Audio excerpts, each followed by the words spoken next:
Então, o tema que nós vamos trabalhar hoje é crise hídrica. O enfoque que daremos é causas, consequências e possibilidades. Muito bem, para começar, eu proponho algumas reflexões. O que é uma crise? Uma crise, de acordo com o dicionário Oxford, é um episódio desgastante, complicado, uma situação de tensão, de disputa, de conflito. E uma crise hídrica? Uma crise hídrica é basicamente a falta de água potável para abastecer uma região, afetando a população, a economia e o ambiente.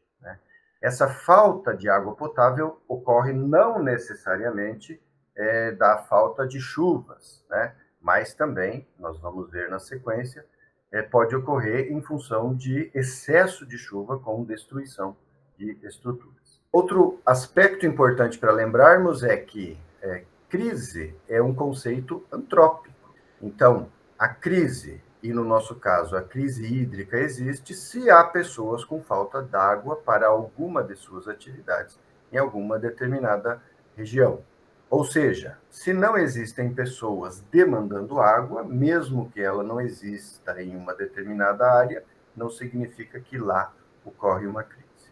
Primeira informação importante é que um quarto enfrenta estresse hídrico muito alto, e uma parcela significativa da população global enfrenta estresse hídrico também alto. Este mapa mostra nas tonalidades vermelhas e vermelho escuro as regiões onde essa escassez hídrica é mais grave. Então, se observarmos com atenção, nós podemos ver que aqui na Índia, nós temos aqui no nordeste da China, nós temos o sul da Europa todo, principalmente Itália e Espanha, e áreas consideráveis dos Estados Unidos e do México, como áreas com grandes problemas de crise hídrica. Continuando, nós temos aqui um outro mapa que mostra as áreas de culturas agrícolas no mundo sob alto estresse hídrico ou sob grande variabilidade na disponibilidade de água para a produção agrícola. Se vocês olharem, podemos destacar aqui a Índia, a China, os Estados Unidos, a Península Ibérica e algumas outras regiões. Aqui dá para se destacar também o sudeste da Austrália. Uma outra questão relacionada à crise hídrica, a mudança no fluxo dos principais rios do mundo. E aqui, novamente, vocês veem que a Índia, a China, os Estados Unidos, o México, a Península Ibérica, o sudeste australiano e, neste caso, já podemos destacar o Brasil com as bacias do São Francisco e a bacia do Rio Paraná. Neste contexto de crise hídrica e com essa distribuição das faltas de água, nós precisamos também trabalhar com os usos da água no mundo. Os principais usos são agricultura, com 70% da água usada, a indústria com 19% e o uso doméstico com 11%.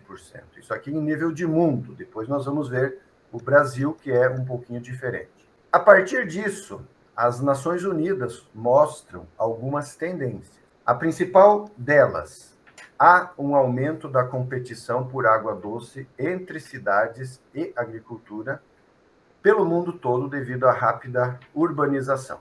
Nós temos no mundo em torno de 2 milhões e 500 mil cidades. Destas, 38 mil são cidades com mais de 150 mil habitantes, que são consideradas as grandes cidades. No Brasil, nós temos 5.570 cidades. Então, você já tem uma ideia do tamanho dessa competição.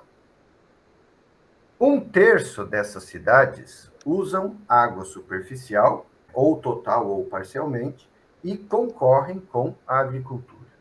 1/3 das 38 mil cidades grandes, são coisa de 12 a 13 mil cidades, competindo fortemente com a agricultura. Então vejam que essa crise é global. Outra tendência importante para nós é que existe a previsão de aumento da demanda hídrica nas áreas urbanas em 80% até o ano de 2050. Ou seja, nós vamos praticamente dobrar a demanda de água nos próximos 25 anos. E aí, como vocês são estudantes, eu chamo a atenção, porque a responsabilidade por encontrar as soluções será de vocês. Nós também estamos juntos nessa, mas quem vai entrar no sistema de decisões no Brasil, no nosso estado, enfim, no mundo, são vocês. Estejam preparados para isso. Se a agricultura é responsável por 70% dos usos da água no mundo, então nós precisamos olhar ela um pouco melhor. Aqui nós temos a distribuição das áreas muito irrigadas no mundo. Então, no número 1, nós temos o rio Ganges e o rio Indo, na Índia e no Paquistão, com quase 100% da área ocupada por irrigação. Na China, próximo a Pequim, a capital, também uma área muito grande, entre 50% e alguns trechos 100% ocupada por irrigação. No rio Nilo, tanto na região das cabeceiras, divisa do Egito e no Sudão, quanto na Foz, no baixo rio Nilo, também grandes projetos de irrigação demandando água do rio Nilo. Depois nós temos o rio Mississippi, principalmente o Mississippi, mas parte do Missouri também, nos Estados Unidos, ali no número 4. Nós temos a Califórnia no número 5, com grandes áreas de irrigação. O número 6 é a planície do rio Pó, no norte da Itália. E o número 7 é o baixo rio Danúbio, principalmente na Romênia. Todas essas áreas com grande intensidade de uso de água para irrigação. Essa água, quando não dá conta de atender a todas as demandas, potencializa as crises. E por que nós temos toda essa irrigação? Essa irrigação, basicamente, é para produzir alimentos. Fibras, em alguns casos, energia, em outros, mas prioritariamente alimentos. Por quê? Vejam aqui a distribuição global da população. Primeiro aspecto que eu quero chamar a atenção. No ano de 1980, nós tínhamos 4 bilhões de pessoas no planeta. No ano de 2020, um pouquinho depois, nós chegamos aos 8 bilhões de habitantes. Ou seja, em pouco mais de 40 anos, nós duplicamos a população.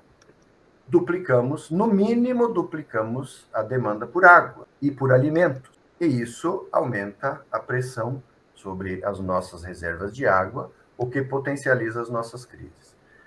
Outro detalhe para destacar nesta figura é que a Ásia tem 4 bilhões 680 milhões de pessoas. Ou seja, somente a Ásia, excluindo o trecho russo da Ásia, tem mais da metade dessa população. Por isso, aquele mapa anterior, vamos voltar rapidinho, nós temos aqui as áreas com maiores, as áreas mais amplamente irrigadas na Índia e na China. E por que os outros países, como por exemplo os Estados Unidos, que é destacado anteriormente, também tem muita irrigação? Porque além de atender às suas demandas, eles atendem às demandas da Ásia. Por que o Brasil, que nem aparece destacado ali como um grande irrigador, tem ampliado tanto as suas áreas de produção agropecuária? Porque atende também às demandas desta grande população da Ásia. Vamos agora, então, aprofundar um pouco sobre o Brasil. Aqui nós temos o mapa do Brasil com os principais rios. O Brasil detém em torno de 13% da água global. Ou seja, nós temos muita água. Mas essa água está principalmente concentrada nas bacias que escoam para o norte, para o rio Amazonas. Se nós olharmos este mapa do meio dele, ou a região leste do país, nós vamos ver que os nossos rios todos todos não, mas a grande maioria estão nas tonalidades amarela, vermelha e vermelho escuro, que são aqueles rios com grande pressão sobre a disponibilidade deles, né? Grandes demandas. Se aproximarmos aqui a região sudeste, vamos olhar o caso do rio Tietê, especificamente aqui no centro de São Paulo. Vejam que ele é um rio com uma grande demanda sobre a sua disponibilidade. Aí em Bauru, se vocês forem até o rio Tietê, vão ver que ele é um rio grande, né? Está represado, um rio largo, com bastante água. Mas a pressão sobre ele é enorme desde a nascente até a foz, principalmente com os barramentos para a geração de energia elétrica. Tanto que em poucos trechos ele é um rio, na maior parte ele é uma sequência de reservatórios. Muito bem, nós vimos a demanda por água no mundo, irrigação, indústria e o uso antrópico.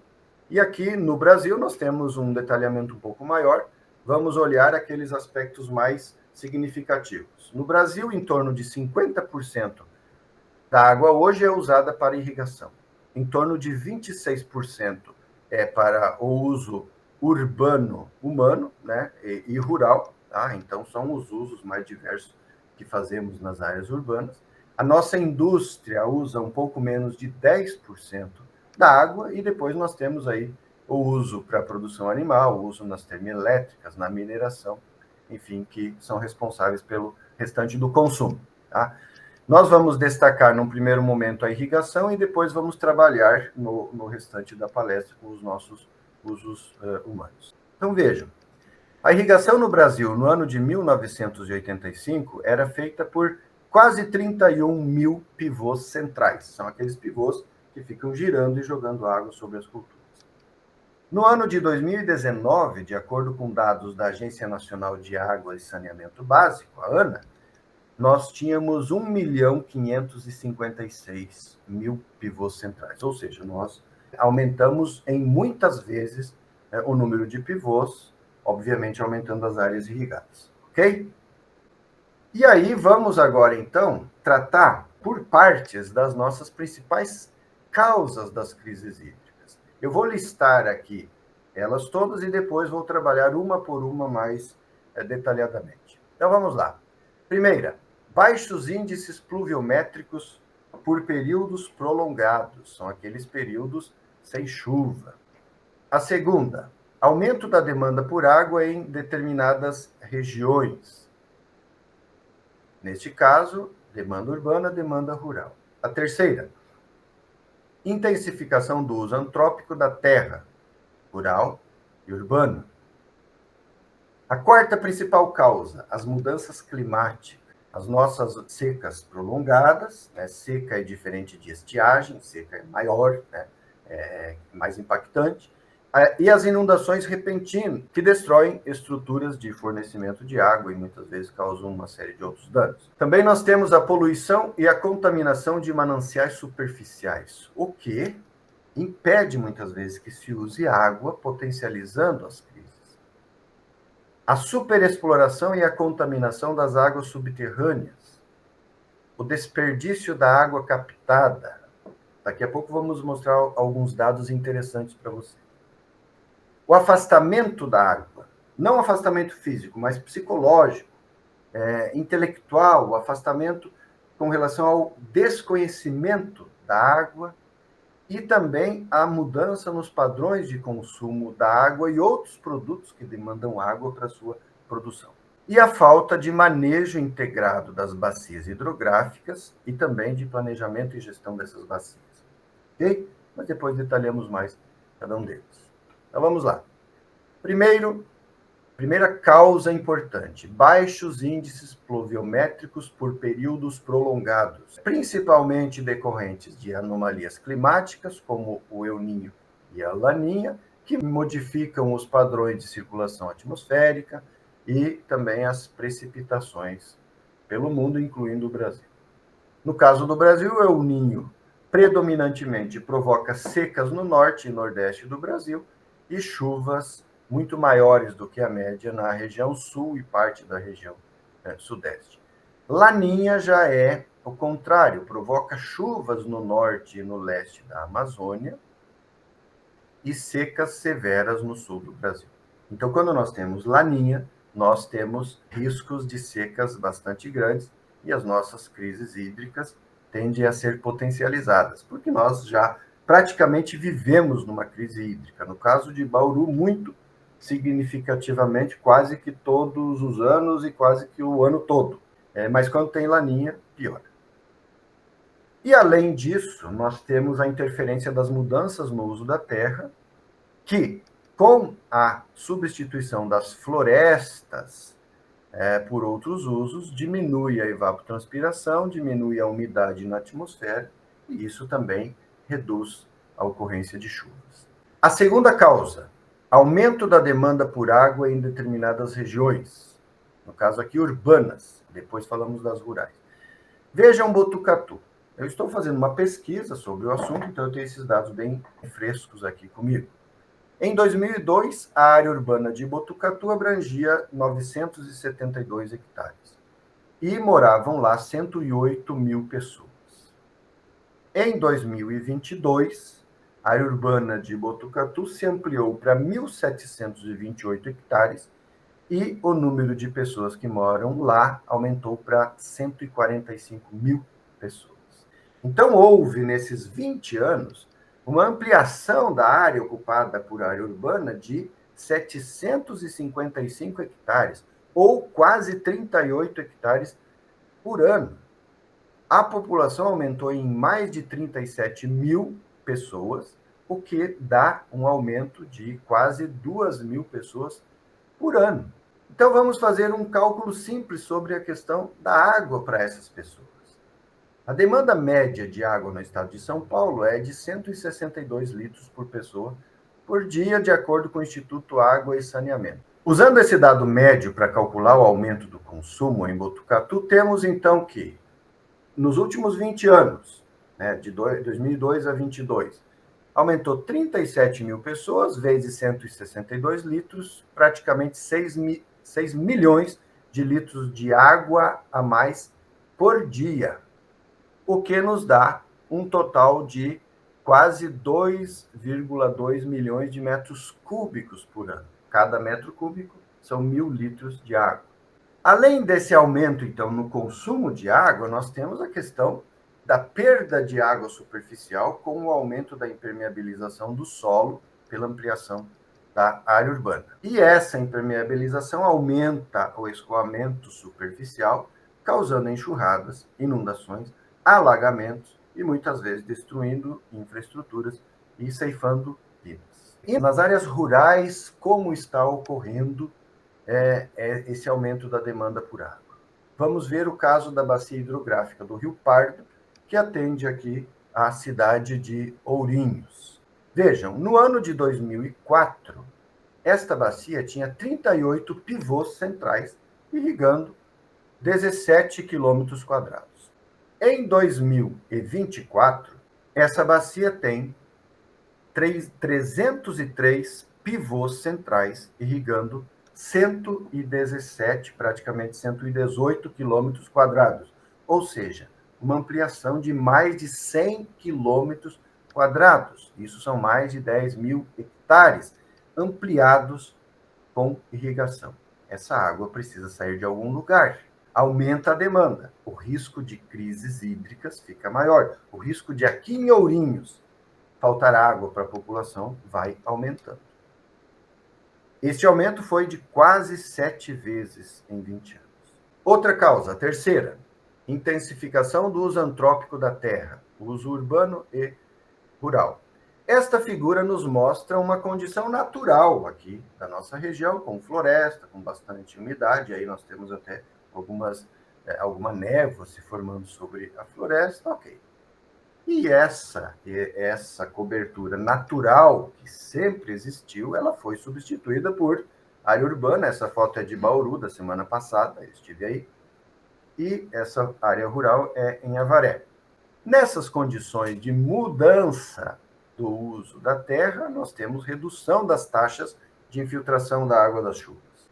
Nas áreas naturais, a infiltração da água das chuvas, em chuvas médias, normais, fica de 80% a mais. Dependendo da chuva, 100% da água infiltra. Em áreas urbanas, 20% da água das chuvas infiltra. Em áreas rurais, em torno de 40% ou menos, né, dependendo do manejo, infiltra. Em áreas rurais bem manejadas, essa infiltração pode ser bem maior, mas não é o caso na maior parte das áreas de produção brasileiras. E por que, então, nós temos essas mudanças no escoamento superficial? Vejam que esta figura nos mostra, no lado esquerdo, uma condição natural de uma determinada área, onde a interceptação vegetal, ela segura parte dessa chuva, retarda a chegada na superfície do solo. Essa água chega no solo, a maior parte dela infiltra e vai participar do escoamento subsuperficial ou subterrâneo, que é aquela água que está no nosso aquífero livre, em alguns casos também no aquífero confinado, que é aquele bem profundo. Muito bem, do lado direito nós vemos o que ocorre depois da urbanização.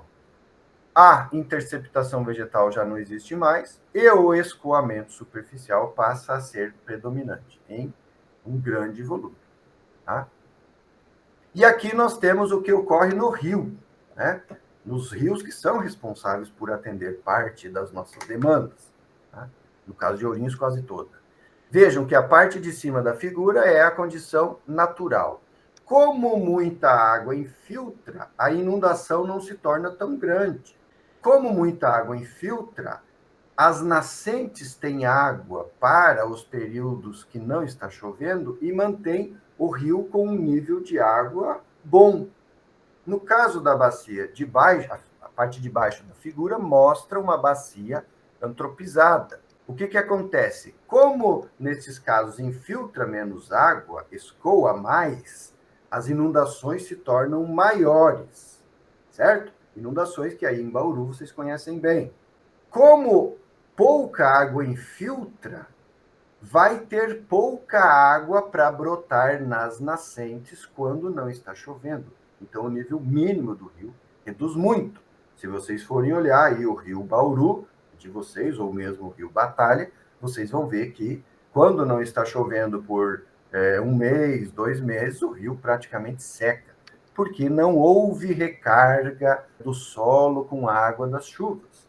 Aqui eu tenho uma figura onde eu mostro isso. Uma área urbana, a água está toda escoando superficialmente. Isso é aqui, né, próximo à minha casa, em Ourinhos. Como pouca água infiltra nas nossas bacias, em períodos de estiagem um pouco maiores ou secas, os rios chegam nessa condição.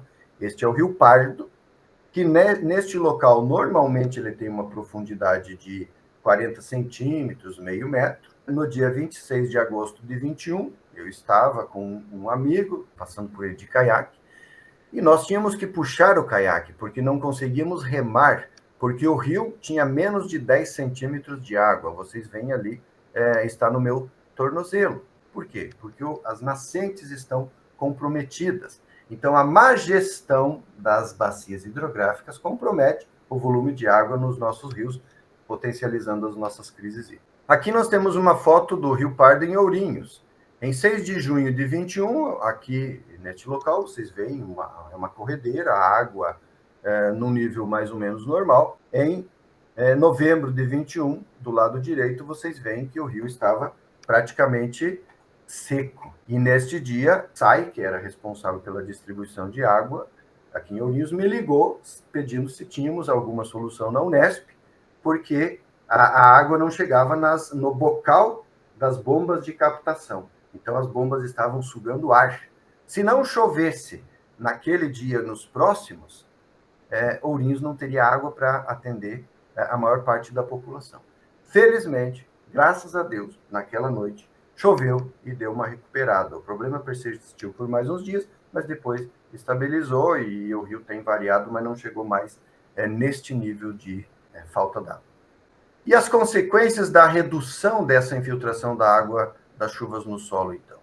Reduz a recarga de água subterrânea, rebaixa o nível de base, que é aquele que atende às nascentes, reduzindo a água nas nascentes, e isso faz com que tenhamos menos água nos córregos, riachos, ribeirões e rios. Então, ocorre mais ou menos o que se vê nessa figura.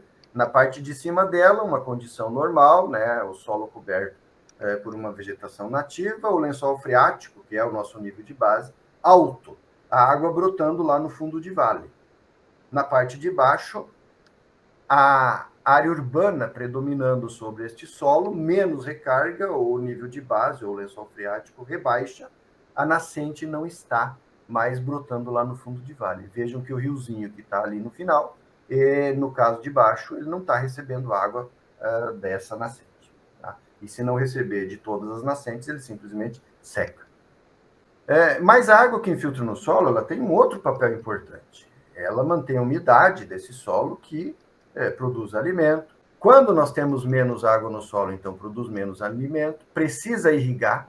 Se o rio já tem menos água e precisamos de irrigação, a crise hídrica aumenta. Isso aumenta o custo da produção, que vai aumentar o custo do alimento. Isso aumenta a demanda por mais áreas. Então, a agricultura, a pecuária, vão se espalhando pelo país, procurando mais áreas para produzir aquele alimento que atende às nossas demandas, tanto brasileiras quanto mundiais, lembrem da questão da população do mundo todo. O solo seco tem ainda um outro problema. Aumenta a poeira, né, as tempestades de poeira que temos visto nos últimos anos, aumenta os incêndios, solo seco, vegetação seca, incêndio. Incêndio queima a vegetação que está sobre o solo, expõe ele e resseca ainda mais. Se o solo fica mais seco, potencializa ainda mais incêndios. Isso tudo destrói ecossistemas e habitats da nossa fauna silvestre, que não podemos esquecer dela, que também precisa de água. A próxima causa, as mudanças climáticas, as secas prolongadas e as inundações repentinas.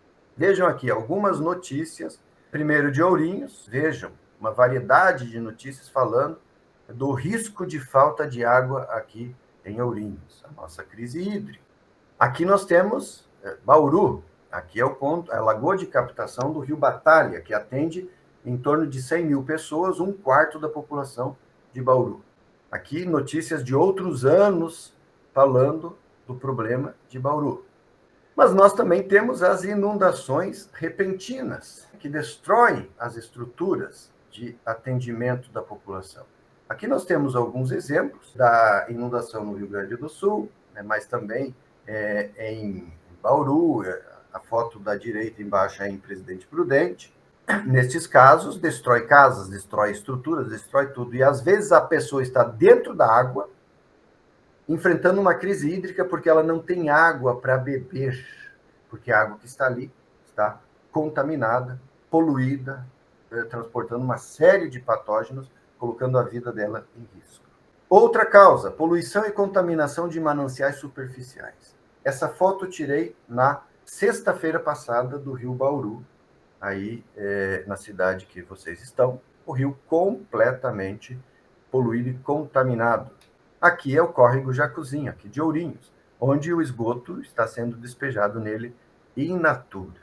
Isso, obviamente, inviabiliza o uso dessas águas ou encarece muito o tratamento dela para que ela possa ser disponibilizada para uso da população. Outra causa das nossas crises hídricas, a superexploração e a contaminação das águas subterrâneas. No caso de vocês, aí 75% da água é atendida por aquíferos, principalmente do Bauru. Mas é um aquífero que está, além da superutilização, que em algumas regiões pode rebaixar o nível e dificultar a captação, ainda tem os riscos das contaminações todas que podem chegar nele. Outro problema, o desperdício da água captada. Vejam essas duas notícias, falam de Bauru e de Ourinhos. Na de cima vocês veem que Bauru e Marília perdem quase 50% da água tratada na distribuição. Vejam que absurdo, nós já temos pouca água, gastamos bastante para tratar essa água e perdemos na distribuição. No caso de Ourinhos é pior. Em 2019, as perdas chegavam a 61%. Ou seja, de cada 10 litros de água captados no Rio Pardo e tratados, 6, um pouco mais de 6, são perdidos no processo de distribuição. Oitava causa, afastamento da água, a urbanização. Vejam, Aqui coloco uma figura da população brasileira que, entre os anos de 60 e 70, 1960 e 70, houve uma inversão, né, de 50% urbana e rural. Antes era mais rural do que urbana, e aí foi se tornando cada vez mais urbana. Hoje nós temos mais de 87% da população brasileira urbana. Muito bem, vamos fazer uma reflexão bem rápida sobre o assunto. População rural, como que ela consegue água? Ela precisa ter um poço, uma nascente, um rio, né? Uma lagoa, enfim. Se ela jogar os efluentes do banheiro, da pia, do tanque, embaixo ou do lado da casa dela, ela vai criar uma condição insalubre. Então, o que ela faz? Ela sofre as consequências diretas. Por isso, ela, em geral, precisa cuidar da água todos os dias. A bomba que traz a água do poço queimou, o cara não tem água, ele tem que se preocupar com aquilo. A pessoa, o indivíduo. A nascente secou ou teve lá morreu um animal lá dentro, ele tem que estar de olho o tempo todo. Quando a população brasileira foi se urbanizando, o que aconteceu? A responsabilidade pela água passou a ser dos distribuidores, né, das empresas que captam, tratam, distribuem. Então, nós, indivíduos, pagamos para alguém nos trazer água, nos entregar água em casa.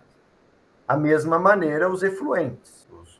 Os efluentes saem da nossa casa, vão para um sistema de coleta, que nem sempre é o melhor, mas ele sai da nossa casa. Então, as consequências são indiretas. Isso faz com que haja um distanciamento.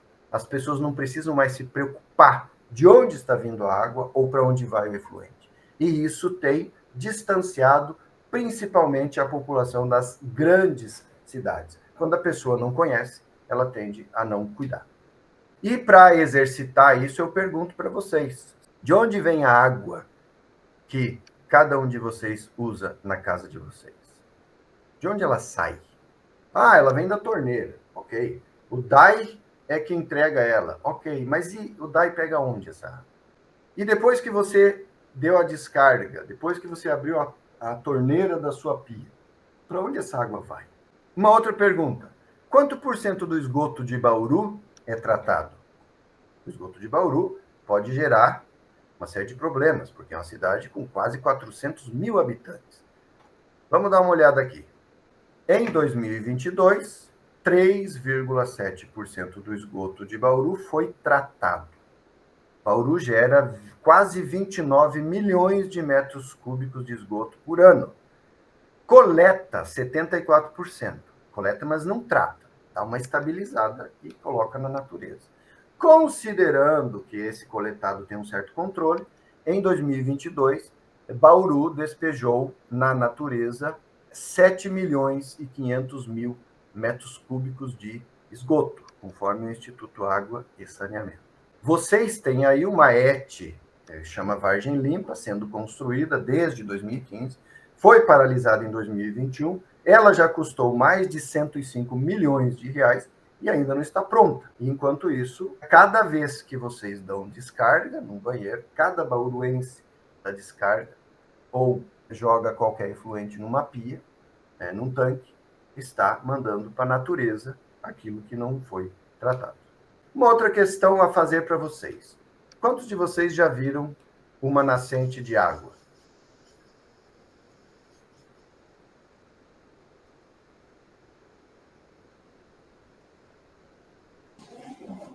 Uns poucos. Uns poucos aqui. Todos já viram? Não, alguns poucos só. Isso, ok. Muito bem. Então, essa é uma nascente do córrego Jacu, aqui de Ourinhos, fica perto da Unesp. Eu levo meus alunos sempre para visitá-la. Nem sempre ela tem água, porque devido à urbanização, à redução da infiltração, às vezes rebaixa o nível de base e não tem água para brotar nesse ponto. Ela vai brotar num ponto bem mais abaixo. Enfim, isso é uma nascente. E a água, toda a água que nós bebemos começa aí, né? Ou ela vem de uma nascente, ou ela vem do subsolo, né? Água subterrânea que nós extraímos via poço. Esse afastamento da água ainda tem um outro aspecto, que é a mudança nos padrões de consumo, com a intensificação A facilidade de acesso aumenta o consumo de bens e a pressão sobre as fontes de matérias-primas, de energia e de água. Sabiam disso? A rapidez na produção atende às demandas em curtíssimo tempo. Se pede hoje e amanhã entregam na porta da sua casa. E o custo ambiental, principalmente no nosso caso, de água. Além disso, produtos descartáveis aumentam o uso de matérias-primas e aumentam o descarte de produtos, causando aí as contaminações, as poluições do solo, da água, do ar que nós tanto vemos. A última causa é a falta de manejo integrado das bacias hidrográficas e também a falta de planejamento e gestão, né? Para quem ainda não viu o que é uma bacia hidrográfica, é aquela região do território onde a água superficial, a água das chuvas, escoa para o mesmo rio. Essa daqui é a bacia do Rio Pardo. Lá no leste, aqui na parte mais alta dela, é a região de Botucatu, Pardinho, Avaré. E essa parte mais baixa aqui do lado oeste é a região aqui de Ourinhos. Para nós termos água em Ourinhos, essa água tem que ser bem tratada em toda a bacia. Para isso, nós precisaríamos ter comitês de bacias eficientes, realmente preocupados com o que se está fazendo com a água em cada área do território da bacia. E o que precisa ser feito? Basicamente, o que está nessa figura. Na parte de cima, uma bacia hidrográfica bastante degradada, e aí eu poderia dizer para vocês que a bacia hidrográfica do Rio Batalha, ela se aproxima de uma condição como essa, e na parte de baixo, uma bacia hidrográfica bem manejada, planejada, gerida adequadamente, com uma condição muito melhor, permitindo a produção de alimentos. Vejam que lá ao fundo nós temos uma área urbana, nesse caso poderia ser Bauru, e essa área urbana tratando dos seus efluentes todos, ela não vai causar tanto impacto. A agricultura, usando algumas técnicas que eu vou mostrar para vocês daqui a pouco, também pode ser muito menos impactantes e nós temos água numa condição muito melhor, tendo segurança hídrica e reduzindo as crises hídricas. Tudo isso são as causas. E ainda há outras, essas são as principais. Aí nós temos as consequências, que são aquelas que nós sentimos, ou que deveríamos sentir, porque às vezes não percebemos. A primeira delas é a dificuldade de acesso à água, principalmente para as pessoas mais pobres. A grande perda de água na distribuição faz com que, muitas vezes, o DAIA, o órgão responsável pela distribuição, fale, olha, eu estou mandando água para todo mundo. Só que essa água está sendo perdida e não chega lá na ponta dos encanamentos, que geralmente está mais afastado, né? Onde, em geral, também moram as pessoas mais pobres. Se a pessoa tem condições financeiras e mora afastada, ela muitas vezes abre um poço e resolve o problema dela.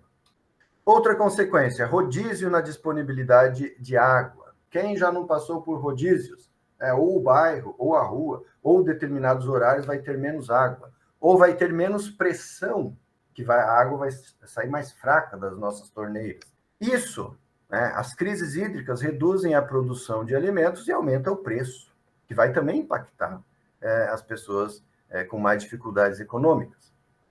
A redução da produção de energia hidrelétrica, né? Menos água nas nascentes, menos água nos córregos, nos riachos, nos ribeirões, nos rios. Menos água para gerar energia hidrelétrica. Aí vem a bandeira, né? Bandeira verde, amarela, vermelha, e o custo sobe. Também diminui a produção industrial, o que impacta na economia, impacta em desemprego, traz uma série de problemas. Aumenta as pessoas a exposição a doenças e a má nutrição, destrói ecossistemas, mata espécies silvestres que dependiam da água que não está ali. Aumentam a angústia e a ansiedade nas pessoas expostas, porque não ter água é uma das sensações mais difíceis de enfrentarmos. Não saber quando teremos água é ainda pior. E, em geral, as crises hídricas impactam as camadas mais vulneráveis, ampliando as desigualdades. Agora vamos falar um pouco sobre as possibilidades. Eu vou apresentar algumas, não todas, mas algumas das que eu considero mais importantes. Então, o que fazer? A sugestão que eu sempre dou é: vamos olhar para as bacias hidrográficas e ver como elas estão para fazer o manejo integrado delas, nas áreas urbanas, nas áreas rurais.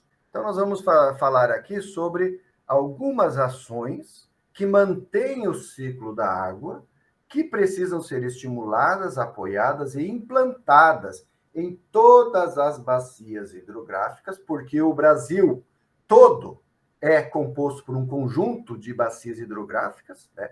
Grandes bacias, subbacias, microbacias, mas sempre estamos em uma bacia hidrográfica. Isso para aumentar a segurança hídrica e reduzir as crises hídricas. Nas áreas urbanas, a simples implantação de estacionamentos vazados que permitam a redução da velocidade do escoamento da água e a infiltração de uma parte dessa água já melhora a condição da recarga e reduz as inundações. Aqui uma outra foto. As calçadas ecológicas, né, as calçadas drenantes, enfim, as calçadas que permitem que as pessoas passem, mas que também tenham um espaço para a redução da velocidade da água e infiltração. A coleta de água da chuva. Se bem feita, não há nenhum risco e você pode usar essa água para várias finalidades, reduzindo a pressão e também a dependência dos sistemas públicos de água. As bacias de infiltração e os piscinões que permitem a infiltração de água. Do lado esquerdo, nós vemos uma em Botucatu, do lado direito, em São José do Rio Preto. Vejam que estes espaços retêm parte da água da chuva e depois ela vai infiltrando lentamente, uma parte evapora, né? Então ela recarrega o lençol freático, o nível de base, e se tiver muita água, pode ir liberando um pouco mais, né? Nos períodos que está chovendo. Aqui nós temos outros exemplos, né? Aqui, reservatório de detenção, esses exemplos são em Porto Alegre. Aqui nós temos um exemplo do Parque Inundável em Nogales, no México. Este projeto recebeu um prêmio internacional. Por quê? Essa região, ela inundava toda vez que chovia. A partir da implantação deste parque, quando não está chovendo, ele é usado como um parque, né? Tem ali algumas estruturas para esporte e tal. E quando chove muito, ele enche d'água e a água fica ali infiltrando uma parte evaporando e o pessoal vai liberando conforme vai necessitando. Outra estratégia para ser usada em áreas urbanas, os valos de infiltração. Ao invés de fazer aqueles estacionamentos gigantescos, onde não infiltra nada de água e onde toda a água é jogada para a rede de drenagem, nós podemos ter valas ao longo do estacionamento, como essa daqui, que vão permitir que essa água infiltre. As pedras facilitam a infiltração. E o solo, a uma profundidade um pouco maior, ele é muito mais friável. Então, a água infiltra com uma velocidade muito grande. Aqui nós temos um exemplo, os valos de infiltração, eles chamam de trincheira, na cidade de Vinhedo, aqui em São Paulo. Existem outras também que estão usando estes sistemas. Isso reduz o escoamento e armazena água. Podemos ter os poços de infiltração. Aqueles poços que podem ser, inclusive, cobertos com uma tela, com uma camada de solo ou de areia e até grama em cima. A água vai infiltrar e você pode usar aquele espaço tranquilamente. Nós temos os jardins filtrantes, né? Isso daqui é em Gramado, no Rio Grande do Sul. Nós precisamos manejar adequadamente a arborização urbana, porque ela tem um papel importante no ciclo da água, além de diminuir as nossas ilhas de calor, né? Também não podemos podar as plantas e jogar na rua, como acontece às vezes aqui em Ourinhos, né? Que quando chove, a água concentrada na superfície amontoa esses materiais em alguns lugares das ruas. Aqui alguns exemplos, né, de pavimentos permeáveis que nós podemos usar nos nossos quintais, por exemplo, não só concreto. Um dos combates que nós precisamos ter é resistir à tentação de concretar todos os nossos quintais, porque a nossa casa já é um impacto significativo no ciclo da água, ali não infiltra mais água, mas o quintal deveria ser o lugar onde pelo menos parte da água infiltrasse. Aqui nós temos também os telhados verdes, que podem ser implantados e ter um papel importante, sobretudo no retardamento da chegada da água no sistema de drenagem das áreas urbanas. Aqui nós temos a proteção da água com ecobarreiras, tá? Que o pessoal tem adotado aí para, pelo menos, tirar a parte física, né? Os potes, as garrafas, tudo o que boia, dos rios. Aqui outro sistema de filtros que podem ser implantados ao longo das canalizações urbanas. Obviamente, alguém vai ter que ir a cada intervalo de tempo esvaziar esses sacos, né? Mas é para isso que a gente paga impostos e cargos. Aqui outros exemplos. Do lado direito, nós temos o caso de um comerciante em Blumenau, Santa Catarina, que criou um tipo de cesto que ele coloca lá no bueiro. Então, o bueiro que vivia entupido, agora, quando enche o cesto, ele mesmo vai lá e tira e resolve o problema. Um outro exemplo são os estímulos públicos, né? Isso daqui é a lei do IPTU verde aqui de Ourinhos. Então, ele concede um desconto no imposto para quem tem estruturas, né, como captação de água da chuva, reuso e energia fotovoltaica e tudo mais. Eu sou inscrito nesse programa aqui, atendo a todas os itens. Mas ele tem um problema aqui com relação à exigência de alguns comprovantes de propriedade da casa, que acabam encarecendo e dificultando a participação das pessoas. Então, o desconto fica muito pequeno, a maioria das pessoas não faz porque acha que não vale a pena. E em áreas rurais? Bom, áreas rurais nós podemos ter os terraços em nível, que são esses camaleões de terra, que impedem que a água escoe continuamente. A cada intervalo de tempo, ele retém essa água, a água fica ali e infiltra. Ela infiltrando não vai causar as erosões, como essa que nós vemos aqui, numa estrada, e ela vai fazer com que essa água faça parte do ciclo, né? Infiltrando, chegando no nível de base e depois recarregando nascentes. Uma outra técnica que é bem da agricultura, mas alguns de vocês possivelmente venham a trabalhar com isso, e se você estiver num comitê de bacia, por exemplo, você precisa saber do que está falando para não ficar dando palpite sem fundamento e sendo o alvo de chacota ainda do pessoal que entende. Então, o plantio direto é aquele plantio que não revolve todo o solo. Ele, ao mexer menos com o solo, ele diminui as erosões e aumenta a infiltração. Outra técnica, plantio das matas ciliares. Aqui na foto da esquerda, em setembro de 2010, do lado direito, fevereiro de 11. Ou seja, em poucos meses, essa mata ciliar já estava tomando conta do local. E aqui em 2021 a gente já nem viu o córrego, né? Ela se tornou uma floresta mesmo. Aqui nós temos o Rio Pardo, na cidade de Santa Cruz do Rio Pardo. A figura de cima é do ano de 2002. Vejam que a margem do rio praticamente não tinha mata ciliar, principalmente a margem norte, né, do lado de cima. Vejam em 2021, na parte de baixo, que toda essa região já estava revegetada, com mata ciliar. Isso protege muito a água e aumenta a segurança hídrica de Santa Cruz e de Ourinhos, que precisamos dessa água. E por que é bom termos matas ciliares? Aliás, é fundamental. Porque vejam como os sistemas radiculares das árvores mantêm o barranco do rio. Do lado esquerdo é o rio Paranapanema, em Piraju. Do lado direito é o rio Miranda, no município de Miranda, no Mato Grosso do Sul. Vejam que uma árvore, um pequeno conjunto de árvores, já mantém o barranco estruturado por décadas, sempre.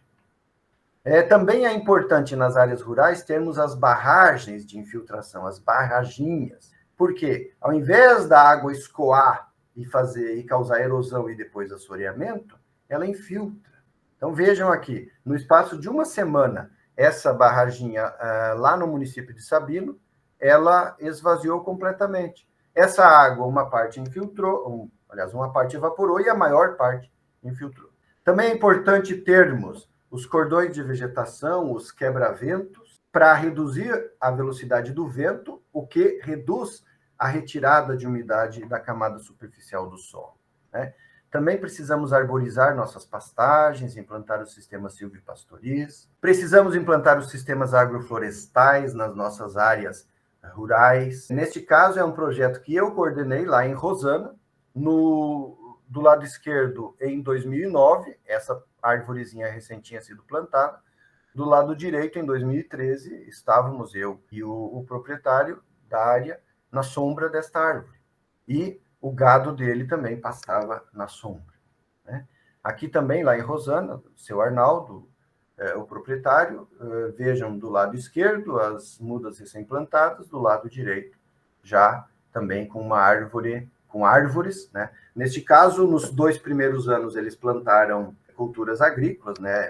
Principalmente milho, feijão e mandioca, e a partir do 3º ano eles plantaram pasto, né? Porque as árvores já estavam grandes, e aí o gado deles pastava numa condição ambiental bem melhor. Além disso, nas áreas rurais, é importante que o solo tenha sempre alguma cobertura, então o pessoal não pode arar o solo e deixar sempre exposto, né, porque a cobertura protege o solo.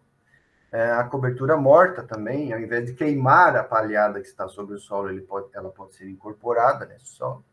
É importante os quebra-ventos também, controlar o fogo e afastar os efluentes dos corpos d'água. Ao invés de ter as criações e de jogar os efluentes dessas criações, por exemplo, direto no rio, afastar para as regiões mais altas, que este efluente, estando distante do nível de base ou do lençol freático, ele vai ficando aderido ao solo e a água, quando chega lá embaixo, ela está purificada.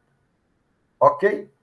E aí estamos indo para a parte final da nossa conversa. Nós vamos resumir, né? Com este conjunto de técnicas de infiltração mostrados, tanto na área urbana quanto rural, reduz o escoamento superficial, os riscos de erosões, alagamentos, inundações, perdas de vidas e patrimônio, e também reduz o assoreamento do corpo d'água que está lá no fundo de vale. Além disso, também aumenta a infiltração da água do solo, o que melhora a umidade do solo e da atmosfera. Porque o solo úmido, quando aquece, ele libera água. A atmosfera fica um pouco mais úmida e isso melhora o microclima onde as pessoas estão. A água que infiltra profundamente, ela vai recarregar o lençol freático, que é o nível de base, né? Que vai aumentar a água nas nascentes. E também vai aumentar a água dos aquíferos. No caso de vocês aí, o aquífero Bauru, né, que não é confinado, ele é alimentado pela água que infiltra na superfície. Ela demora muitos anos para chegar lá no aquífero, mas chega, né? Se não alimentar, não chega nunca. Tá? E isso tudo mantém o volume dos rios. O que melhora a segurança hídrica e reduz os riscos das crises hídricas. E aí passamos para as considerações finais. Fatores que potencializam as crises hídricas. Então vamos fazer aqui uma síntese daquilo que conversamos até esse momento. Aumento populacional. Lembram que eu falei lá no começo que as crises hídricas estão ligadas às questões antrópicas? Então, se aumenta a população, aumenta a demanda por água, principalmente nas áreas urbanas, e isso potencializa crises hídricas. O crescimento econômico, ele amplia a demanda por produção, a demanda por consumo, a demanda por água. As mudanças climáticas, elas trazem efeitos tanto na distribuição, na intensidade das chuvas, quanto nas consequências dessas, que são as inundações, os alagamentos, as erosões e assoreamentos. Falta de planejamento. Se nós não planejamos de onde vem a água, se não planejamos como usar a bacia hidrográfica para que ela infiltre água e garanta a perenidade das nascentes, como é que nós vamos ter segurança hídrica? Como não teremos crises hídricas? É muito importante o papel dos comitês, o papel dos gestores públicos e também privados. Ele é fundamental porque ele precisa disciplinar os usos da água e das bacias hidrográficas para que os rios se mantenham com água e água com qualidade, né? Água limpa. Outro fator, a falta de ação individual. Neste caso, cada um de vocês, cada um de nós. Cada cidadão, urbano ou rural, tem que cuidar da água que chega e que sai da sua casa. Ah, mas eu moro num prédio no 20º andar. Como é que eu vou cuidar da água? Primeiro, estando consciente, para votar em pessoas que tenham capacidade de gestão, capacidade administrativa. Comprovada, não aqueles que dizem que vão fazer milagres.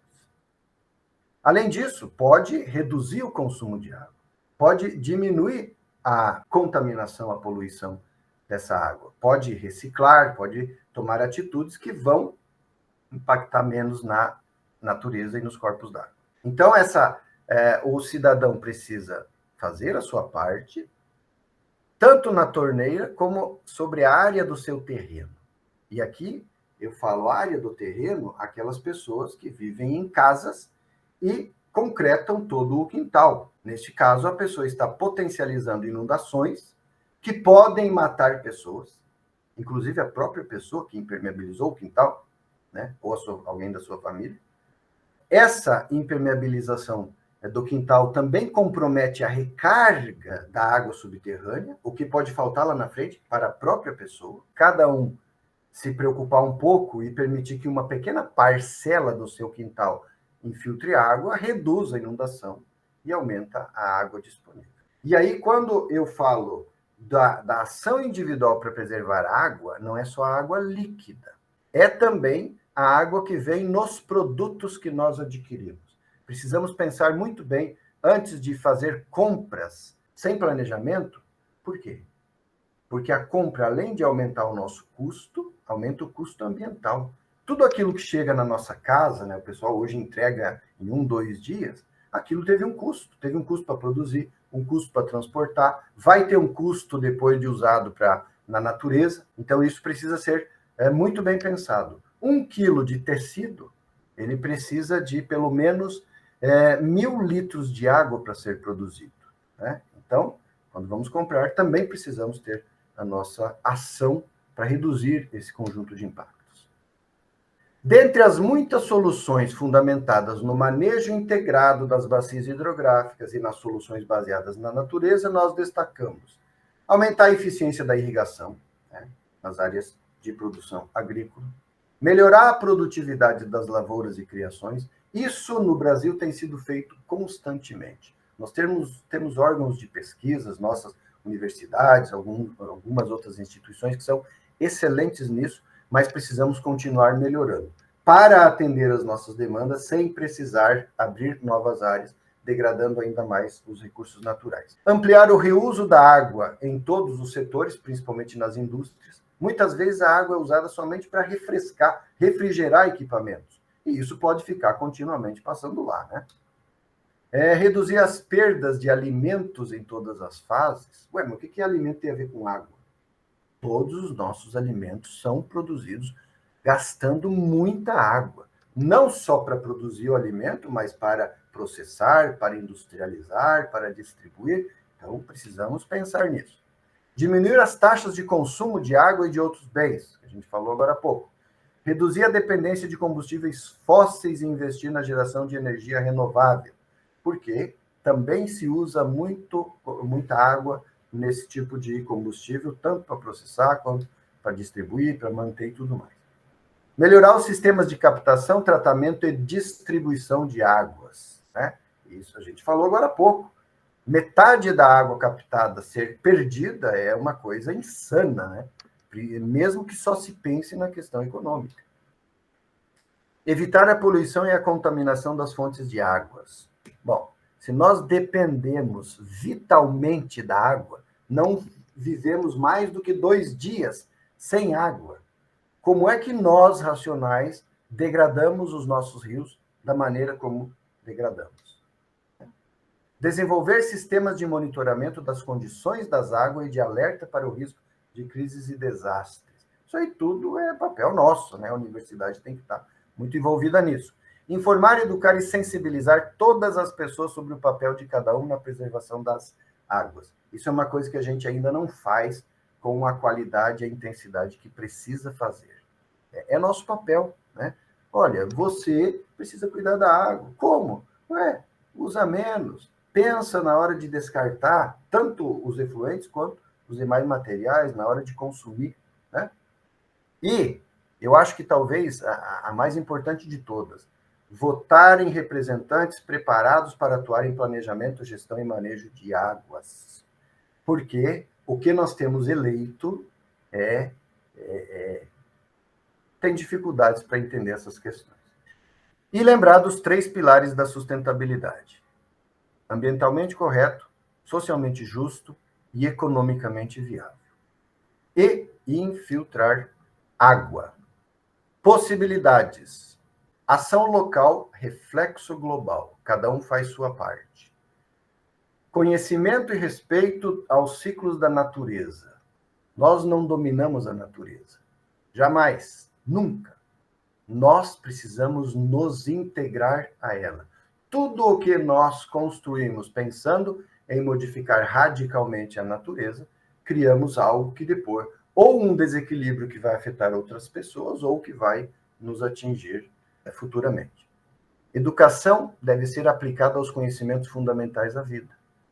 O conhecimento da água, do solo, do clima, do ar, da vegetação, da fauna silvestre, porque nós estamos completamente interligados nisso. A vida humana, ela não é um celular, ela não é o dinheiro no banco. A vida humana é o ar que respiramos, é a água que bebemos, é o alimento que comemos todos os dias, todos os momentos, e isso tudo está na natureza. Não podemos degradar isso. E aí eu mostro aqui algo que eu fiz na minha casa. Ao comprar essa casa aqui em Ourinhos, em 2012, o cara que me vendeu disse que ela era uma ótima casa porque o quintal já estava concretado. Não tinha problema com água, com poeira, com sujeira, com nada. Pois bem, a primeira coisa que eu fiz na casa foi contratar estes 2 senhores para me ajudarem a quebrar a frente dela e implantar este jardim, que agora a situação está bem pior, né? Essas árvores já cresceram muito, está fechado. Mas esses 20 metros de quintal quebrado, eles permitem a infiltração de quase 30 mil litros de água por ano, porque aqui em Ourinhos chove em média 1.350 milímetros, o que significa 1.350 litros por metro quadrado. Multiplica isso por 20, nós chegamos aí a quase 30 mil litros de água que infiltram totalmente. Não escoa 1 litro d'água que cai sobre esse espaço para potencializar inundações. Tá? Então, isso é um exemplo. Se cada casa fizer isso, a situação fica um pouco melhor. Os riscos diminuem, a segurança aumenta. E aí, para finalizar, pessoal, eu quero convidar vocês para acessarem o site kipainco.com, né, onde eu coloco alguns materiais, algumas informações sobre o assunto. Também eu tenho o canal Kipa Inco no YouTube. Lá tem alguns vídeos sobre essa temática, algumas outras palestras gravadas. Eu espero também colocar essa depois. Acessem o site da editora Unesp. Lá tem 2 livros meus que vocês podem baixar gratuitamente.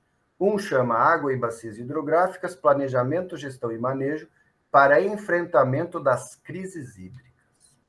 O outro chama Manejo Integrado de Bacias Hidrográficas para a Produção de Água.